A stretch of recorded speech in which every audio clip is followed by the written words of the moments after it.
భగవద్గీత అనేది అంటే మనకి ఒక అబ్రిడ్జ్డ్ ఎడిషన్. మేము చిన్నగా ఉన్నప్పుడు చదువుకునేటప్పుడు ఎగ్జామ్ ఓరియంటేషన్‌లో చదవడానికి కొన్ని పుస్తకాలు ఇచ్చేవాళ్ళు. వీజీఎస్ గైడ్ అని, సుకుమార్ గైడ్ అని. మెడికల్ కాలేజ్‌లో కూడా పెద్ద పెద్ద గ్రంథాలుంటాయి. 14 సబ్జెక్టులు వాటికి సంబంధించినయి. కానీ అంత వాస్ట్ మనం చదువుకోలేనప్పుడు ముందు చదివిన వాళ్ళు అబ్రిడ్జ్డ్ ఎడిషన్ ఇస్తే దాన్ని చదివి మనం ఎగ్జామ్స్ రాసి పాస్ అవ్వడానికి ఒక సౌలభ్యం ఉంటది. సో, భారతదేశం యొక్క జ్ఞాన సంపద ఎంత ఉంటదనేది మనం ఊహించడానికి కూడా వీలు పడదు. అసలు ఊహ కూడా అందనటువంటి అంత ఉంటది. మేము మెడికల్ కాలేజ్‌లోకి వెళ్తేనే మా పుస్తకాలు ఇన్నుంటాయని చెప్తే వేరే ఫ్రెండ్స్ ఎవరైనా ఇన్ని సబ్జెక్ట్స్ ఆ రూమ్‌కొస్తే కూడా భయపడతారు. ఇన్ని పుస్తకాలేంది అని.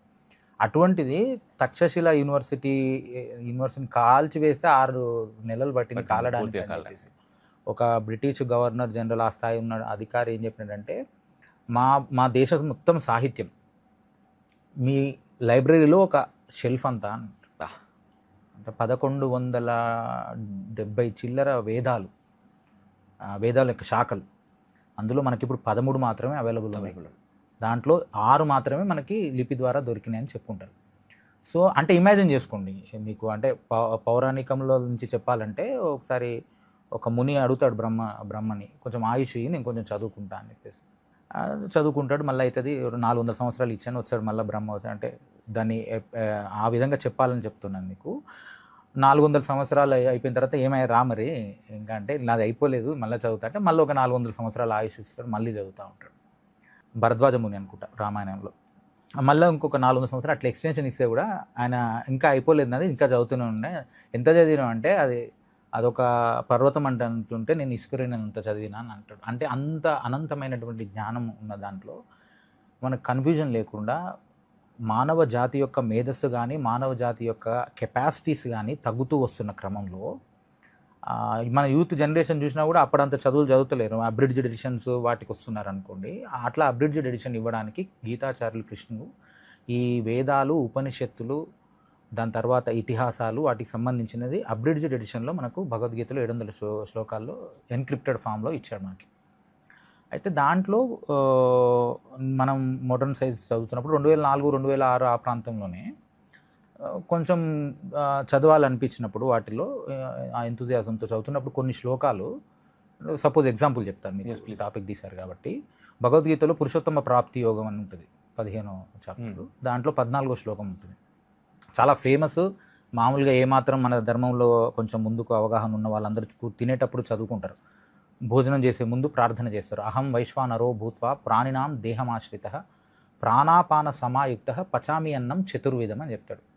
అంటే నేను జీవులలో యందు జఠరాగ్ని అయి ఉండి, నేను అంటే దట్ సుప్రీం సోల్ ఏదైతే విశ్వశక్తి ఉందో, నేను జీవుల యందు జఠరాగ్నిగా ఉండి మీరు మనుషులు 4 రకాలుగా భుజిస్తున్నటువంటి, అంటే నమిలి తినేటి ఉంటాయి, తాగేటి ఉంటాయి, జుర్రేటి ఉంటాయి, చప్పరిచ్చేటి ఉంటాయి, 4 రకాలుగా తీసుకుంటున్న వాటిని పచామి అంటే అల్టిమేట్ డైజెషన్, అంటే డైజెషన్ ప్లస్ మెటబాలిజం అన్ని జీవ ప్రక్రియ కలిపి చేస్తున్నానని అన్నాడు.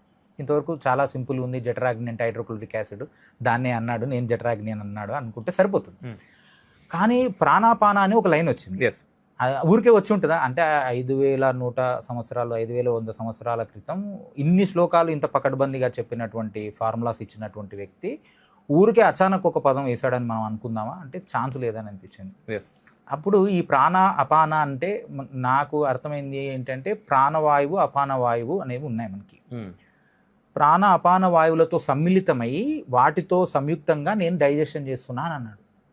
అంటే మనకు ఎంబడే బయోకెమిస్ట్రీలో మనకు ఇప్పుడు మనం ఆహారం తీసుకుంటాం, నములుతాం, తర్వాత స్టమక్లో ఒక 40% డైజెస్ట్ అవుతుంది, ఒక లిక్విడ్ ఫామ్ వస్తుంది, ఇంటెస్టైన్స్లో ప్రేగుల్లోకి వెళ్తుంది, దాని నుంచి రక్తనాళాల నుంచి కణాలకి వెళ్ళిపోతుంది. కణాల్లోకి వెళ్ళిపోయిన తర్వాత ప్రతి కణంకి చేరి కణంలో మైటోకాండ్రియాకి చేరుతుంది. మైటోకాండ్రియాలో క్రెబ్స్ సైకిల్ ఉంటుంది. క్రెబ్స్ సైకిల్లో మనం తీసుకున్నటువంటి ఆహార పదార్థం సంబంధించిన మాలిక్యూల్స్ ఆక్సిజన్తో సంయోగం చెంది మనకు రిజల్టెంట్ రియాక్షన్లో carbon dioxide, temperature, ATP energy produce అవుతుంది. సో ఆ కార్బన్ డైఆక్సైడ్ అపానవాయువు అనుకుంటే, ఈ ఆక్సిజన్ ప్రాణవాయువు అనుకుంటే, అల్టిమేట్ డైజెషన్ అల్టిమేట్గా మనకు ఎండ్ ప్రాసెస్ ఎక్కడ అవుతుంది అంటే ప్రాణాపాన వాయువులతోటి అవుతుంది.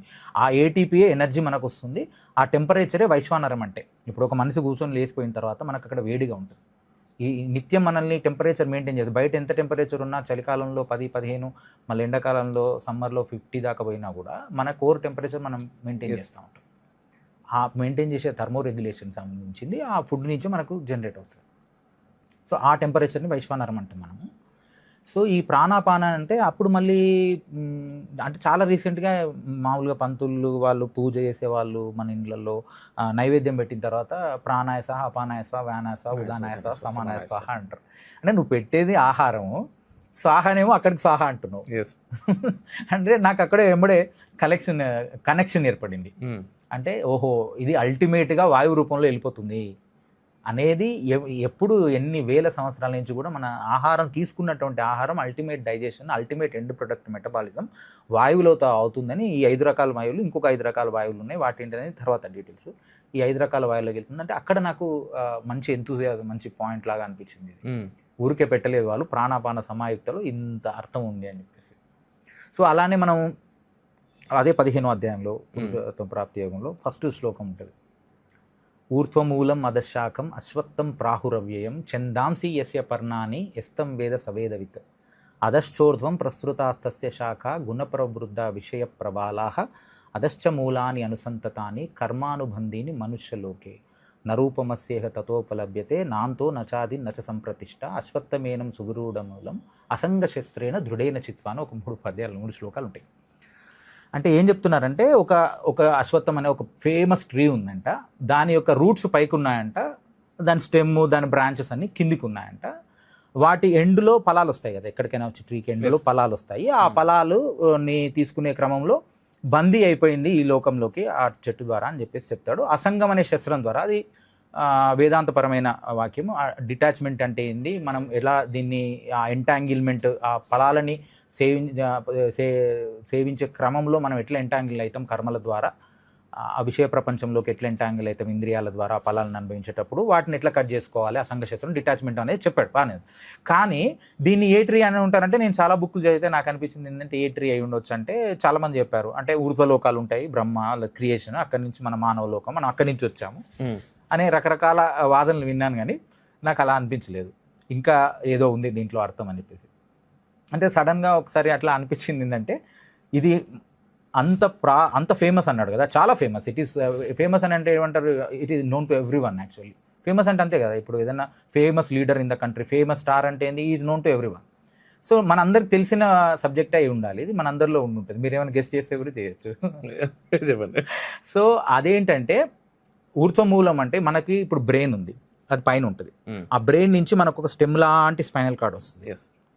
దాని నుంచి అనేకమైనటువంటి బ్రాంచెస్ వస్తాయి. ఆ బ్రాంచెస్ అన్నీ కూడా మనకు మోటార్ అండ్ సెన్సరీ ఫంక్షన్ చేస్తాయి. ఇంద్రియాల సెన్సెస్కి సంబంధించిన సెన్సరీ నర్వ్ రూట్స్ కూడా వెళ్తాయి. వాటి ఎండింగ్స్లో మనం ప్రపంచంతో సంయోగం చెందుతాం. మనం ఈ ప్రపంచాన్ని ఏ విధంగా అనుభవిస్తాం, ఏ విధంగా చూస్తాం, ఏ విధంగా ఇంటరాక్ట్ చేస్తామంటే జ్ఞానేంద్రియాల ద్వారా, 5 సెన్సెస్ ద్వారా. అంటే మనకు ఆల్ఫాక్టరీ నర్వ్ వాసన చూడడానికి, auditory nerve, ophthalmic nerve, gustatory nerve టేస్ట్కి, స్కిన్ మీద సెన్సరీ నర్వ్ టచ్, వీటి ద్వారా మనం శబ్దస్పర్శ రూపరస గ్రంథాలతో మనం వరల్డ్తో ఇంటరాక్ట్ అవుతాం. ఆ ఇంటరాక్ట్ అయినప్పుడేగా మనం కర్మకు బందీ అయ్యేది. ప్రతి ఒక్కరు ఎలా ఎంటాంగిల్ అవుతారంటే, వీటి ద్వారా వెళ్ళినప్పుడు మనం లోకంతో ఆ విషయాలను సంపర్కం చేసినప్పుడు ఆ ఫలాలను అందుకోవడం. That fruit is nothing but